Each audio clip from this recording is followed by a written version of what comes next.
नमस्कार, the impact show में आप सभी का स्वागत है। मैं हूं रजत अवस्थी और आप देख रहे हैं इम्पैक्ट भारत टीवी। भारत में अब वो दिन आ गया है जब हम गर्व से कह सकते हैं कि भारत एक हिंदू राष्ट्र है, ऐसा कुछ लोग कह रहे हैं।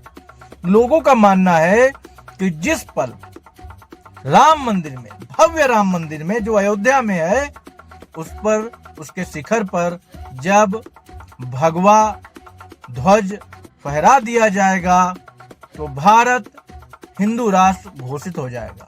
ये अपने सेंटिमेंट्स हो सकते हैं लोगों के, लेकिन ये एक ऐतिहासिक पल है, इससे कोई इनकार नहीं कर सकता। अयोध्या में 25 नवंबर को प्रधानमंत्री नरेंद्र मोदी जी के द्वारा भव्य मंदिर के शिखर पर धर्म ध्वजा, भगवा ध्वजा लहराई जाएगी, फहराई जाएगी और उसके बाद भव्य जश्न मनाया जाएगा। जब मंदिर का शिला रखी गई, उसके बाद से ही हमारे देश में धर्म की स्थापना की बातें हो रही थी कि अब जब राम मंदिर बनने जा रहा है तो भारत में धर्म की स्थापना हो गई है और राम राज्य वापस आ रहा है। फिर प्रधानमंत्री मोदी जी के ही द्वारा भव्य मंदिर का पूजन हुआ, भव्य जो रामलला विराजमान किए गए मंदिर के अंदर, उनका पूजन हुआ और मंदिर को दर्शन के लिए खोला गया। तब से अब तक भारी भीड़ लगातार मंदिर में दर्शन कर रही है। एक भी दिन खाली नहीं गया होगा जिस दिन लाखों लोगों ने, लाखों श्रद्धालुओं ने, जो कि दुनिया के कोने कोने से, केवल भारत से नहीं, दुनिया के कोने कोने से आए हैं, उन्होंने भव्य राम मंदिर में, अयोध्या में दर्शन न किया हो। साथ ही अयोध्या जगमग हो गई। सीएम योगी आदित्यनाथ जब मुख्यमंत्री बने थे, उसके बाद से ही उन्होंने भव्य दीपोत्सव का आयोजन करना शुरू कर दिया था अयोध्या में, सरयू घाट पर। तब ऐसा कहा जाता है कि राम मंदिर कब बनेगा, कैसे बनेगा, क्योंकि केस जो था वो कोर्ट में था, उसका अनाउंसमेंट भी नहीं हुआ था, उसका जो है जजमेंट भी नहीं आया था। लेकिन सीएम योगी का ऐसा कहना था कि उन्हें प्रभु पर विश्वास है और ये एक दिन जरूर होगा, और उन्होंने अयोध्या में भव्य दीपोत्सव शुरू कर दिया था।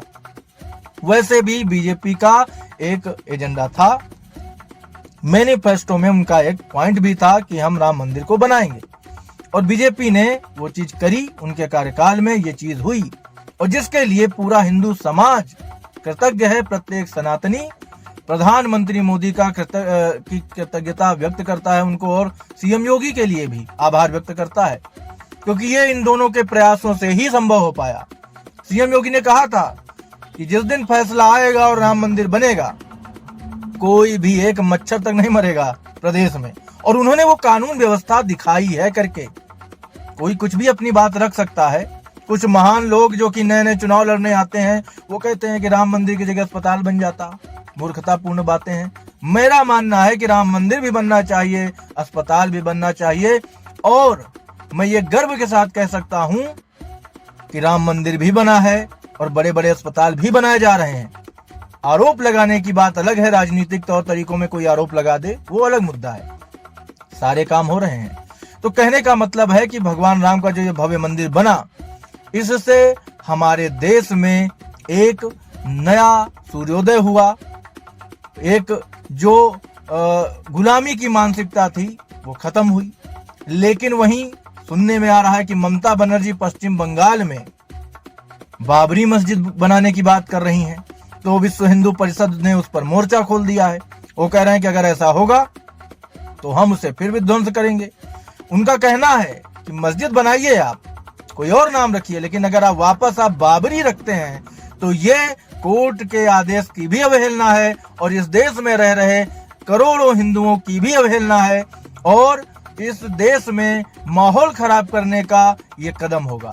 ममता बनर्जी डरी हुई हैं क्योंकि बिहार में बीजेपी की बम्पर जीत हुई, राहुल गांधी फेल साबित हुए, और सारे लोग जो भी थे बड़ी बड़े दावे कर रहे थे, उसके सामने अगर प्रचंड जीत एनडीए ने पाई है तो ये जनता ने उन्हें दिलाई है। आरोप कोई एसआईआर पर भी लगा सकता है, चुनाव आयोग पे भी, और बीजेपी मोदी पे तो लगाता ही है। लेकिन इन सब चीजों से हटके हम आज बात करेंगे। और ये सवाल हम आपके लिए छोड़ रहे हैं कि ममता बनर्जी अगर कह रही हैं कि पश्चिम बंगाल में बाबरी मस्जिद बनाएंगे, तो क्या ये जायज है? क्या इसे हमारे देश के लोग स्वीकार करेंगे? क्या इससे माहौल खराब नहीं होगा? तो ठीक है, इस पर आगे बात करते हैं। फिलहाल बात करते हैं 25 तारीख को होने वाले भव्य आयोजन की, जो कि अयोध्या में होने वाला है। अयोध्या में राम मंदिर पर धर्म ध्वजा फहराने की तैयारियां जोरों पर चल रही हैं। शहर को 1000 क्विंटल फूलों से सजाया जा रहा है। मंदिर पर फहराई जाने वाली धर्म ध्वजा जन्मभूमि पहुंच चुकी है। मंगलवार को पीएम मोदी मंदिर के 191 फीट ऊंचे शिखर पर पहली बार ध्वजा फहराएंगे। राम जन्मभूमि और आसपास की सिक्योरिटी बढ़ा दी गई है। हेलीकॉप्टर से निगरानी की जा रही है। एटीएस, एनर्जी कमांडो ने मंदिर को घेर रखा है। इसके अलावा एसपीजी, सीआरपीएफ और पीएसी के जवान भी तैनात हैं। 5 लेयर में मंदिर की सुरक्षा है। उधर अयोध्या के सपा सांसद अवधेश प्रसाद ने कहा कि कहने को तो राम सभी के हैं, लेकिन बीजेपी राम मंदिर की ठेकेदार बनी हुई है। मुझे पता ही कार्यक्रम में नहीं बुलाया गया, अगर बुलाते तो मैं नंगे पैर दौड़ कर जाता।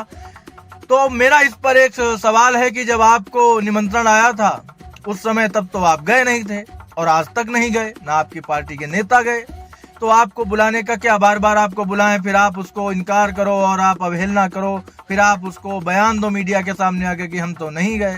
तो ये सब ड्रामेबाजी का क्या मतलब है? बुलाया उन्हें जाता है जो राम के भक्त हैं, बुलाया उन्हें जाता है जो इस देश के भक्त हैं, बुलाया उन्हें जाता है जो जनता की निस्वार्थ सेवा करने के लिए बैठे हैं कुर्सी पर, ना कि आप जैसे लोग जो राम की बुराई करते हैं, भारत के लोगों की बुराई करते हैं और दुनिया भर के तमाशे दिखाते हैं। इन्हीं की पार्टी के महान व्यक्ति थे जिन्होंने रामायण फाड़ी थी, जलाई थी। तो ऐसे लोगों को क्यों बुलाया जाना चाहिए? बुलाओ तो आफत, ना बुलाओ तो भी समस्या है। तो क्या करोगे वहां जाकर के? जब मन में भक्ति है नहीं तो मंदिर में जाकर के आप क्या करोगे? तो ये सारी चीजें भी अपनी जगह पर हैं, लेकिन फिर हम यही कहेंगे कि ये भव्य आयोजन हो रहा है। सीएम योगी ने सोमवार शाम राम मंदिर परिसर पहुंचे संघ प्रमुख मोहन भागवत का हाथ जोड़कर स्वागत किया है। समारोह में उन 100 दान दाताओं को आमंत्रित किया गया है जिन्होंने राम मंदिर के निर्माण में 2 करोड़ से ज्यादा दान दिया था। हालांकि शंकराचार्यों को अभी नहीं बुलाया गया है, ऐसा हमें पता चल रहा है। आगे हो सकता है जो भी जानकारी है वो हम आपको देंगे। राम मंदिर ट्रस्ट ने अपील की है कि 25 नवंबर को आम श्रद्धालु रामलला के दर्शन के लिए न आए। 23 नवंबर की रात 11 बजे से अयोध्या की तरफ लोडर गाड़ियां जैसे ट्रक, ट्रैक्टर की एंट्री रोक दी गई है। यह ट्रैफिक डायवर्जन 26 नवंबर की आधी रात तक लागू रहेगा। नगर निगम की टीम मंदिर के आसपास एरिया से स्ट्रीट डॉग और छुट्टा जानवरों को पकड़कर दूसरी जगहों पर भेज रही है। सुबह भी 20 स्ट्रीट डॉग पकड़े गए। तो ये तमाम तैयारियां अयोध्या में चल रही हैं। अयोध्या के राम मंदिर के 161 फीट ऊंचे दंड पर सोना मढ़ा जा रहा है। करीब 21 किलो सोना इस दंड पर लग रहा है। इस काम को मुंबई से आए कारीगर तेजी से पूरा कर रहे हैं। बता दें कि 5 अगस्त 2020 को जिस भूमि तल पर पीएम नरेंद्र मोदी ने भूमि पूजन किया था, शिखर के नाभि दंड का निर्माण उसी स्थल पर हो रहा है। राम मंदिर के शिखर पर ध्वजारोहण से पहले पूर्व संध्या पर सीएम योगी हनुमानगढ़ी भी पहुंचे। यहां उन्होंने पूजा अर्चना भी की है। सीएम योगी ने श्री राम जन्मभूमि मंदिर में आरएसएस चीफ मोहन भागवत का स्वागत किया। इस दौरान श्री राम जन्मभूमि तीर्थ क्षेत्र ट्रस्ट के जनरल सेक्रेटरी चंपत राय और आरएसएस लीडर इंद्रेश कुमार भी वहां पर मौजूद थे। ध्वजारोहण के अवसर पर संस्कृति विभाग द्वारा अयोध्या में 15 सांस्कृतिक मंच बनाए गए हैं। 2 दिनों में 500 से अधिक कलाकार और लोक गायक नृत्यांगना अपनी प्रस्तुति वहां पर देंगे। ध्वजारोहण की पूर्व संध्या पर तुलसी उद्यान में सूफी गायक समरजीत रंधावा, भजन गायक विकास तिवारी, रामदेव शर्मा और प्रकृति यादव लोक नाट्य की प्रस्तुति देंगी। ये कार्यक्रम शाम 5 बजे से 9 बजे तक चलने वाला है। आरएसएस प्रमुख मोहन भागवत अयोध्या भी पहुंच गए हैं। उन्होंने गुरुद्वारा ब्रह्म कुंड पहुंचकर गुरु तेग बहादुर के शहादत दिवस समारोह में भी भाग लिया। गुरुद्वारा के मुख्य ग्रंथी ज्ञानी गुरजीत सिंह और महंत बलजीत सिंह ने अंग वस्त्र देकर संघ प्रमुख का स्वागत किया। इस अवसर पर चरणजीत सिंह भी वहां पर मौजूद रहे। लोगों का कहना है कि पुलिस जो है पूरी तरह से मुस्तैद है और चारों तरफ उनकी नजर है कि कोई भी ऐसी घटना ना हो, क्योंकि आपने देखा था पिछले दिनों से, क्योंकि दिल्ली ब्लास्ट कांड के बाद चौकसी और बढ़ा दी गई है, क्योंकि उसमें भी बड़े बड़े खुलासे हुए थे। डिप्टी सीएम केशव प्रसाद मौर्य ने कहा है कि हर राम भक्त के लिए ये सबसे बड़ा दिन है। ये जो धर्म ध्वजा लगने जा रही है, ये जिन करोड़ों राम भक्तों ने संघर्ष किया और जिन्होंने बलिदान दिया, ये ध्वजा उनके ताप, तप, तपस्या और बलिदान का प्रतीक होगी। प्रधानमंत्री का विशेष प्रण पूरा हो गया है, इसके लिए समस्त राम भक्तों को बधाई दी है उन्होंने।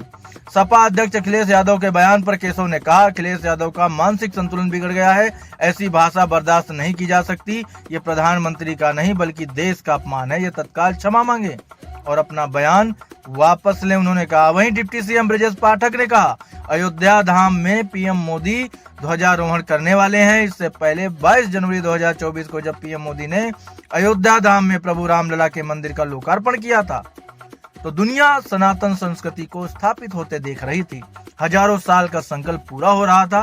प्रधानमंत्री जब लाल कृष्ण आडवाणी के साथ अयोध्या आए थे, तब उन्होंने 90 के दशक में प्रण लिया था कि जब तक प्रभु रामलला का भव्य मंदिर अयोध्या में नहीं बन जाता, तब तक वो दर्शन के लिए नहीं आएंगे। अब हम देख रहे हैं कि 25 नवंबर 2025 को प्रधानमंत्री मोदी ध्वजारोहण करने यहाँ आ रहे हैं। प्रदेशवासियों की ओर से मैं उनके स्वागत के लिए भावुक हूँ। तो ये तमाम चीजें अपनी अपनी हिसाब से लोग कह रहे हैं और बात कर रहे हैं। वहीं मैं आपको बता दूं कि प्रधानमंत्री मोदी ने जब मंदिर का लोकार्पण किया था, उस समय पीएम मोदी ने के वहाँ के जो महंत, वहाँ पर एक बहुत प्रमुख महंत थे, उन्होंने कितनी उनकी कठोर तपस्या के बारे में बताया था। उन्होंने लगातार 11 दिन तक जो है अन्न का ग्रहण नहीं किया, जमीन पर सोते थे, विदेश यात्रा नहीं की उन्होंने, और देश के कोने कोने में जहां जहां प्रभु श्री राम गए थे, लगभग हर जगह पर जाकर के उन्होंने पूजा अर्चना की थी। तो ये दिखाता है कि एक व्यक्ति प्रधानमंत्री के तौर पर आप मानो या एक राम भक्त के तौर पर आप मानो, वो उस निष्ठा के साथ उन चीजों का पालन करते हैं प्रधानमंत्री मोदी, और लोग इसी के कायल हैं। तो ये एक बड़ी जानकारी हमने आपको दी है। अब जब 25 तारीख को ये भव्य ध्वजारोहण होगा, भव्य पूजन होगा, तो इम्पैक्ट भारत टीवी पर लाइव आप देख पाएंगे, और आप अपने घर पर रह करके ही देखें, क्योंकि हमारी भी यही आपको सलाह है, क्योंकि वहां पर भीड़ बहुत होगी, बड़ा कार्यक्रम है, किसी भी तरह की वहां पर बाधा हम ना बने, अपने घरों से ही दर्शन करें प्रभु के और इस भव्य समारोह के साक्षी बने। तो मिलते हैं आपसे कल एक और बड़ी खबर के साथ, तब तक आप देखते रहिए इम्पैक्ट भारत टीवी। आप देख रहे हैं इम्पैक्ट भारत टीवी।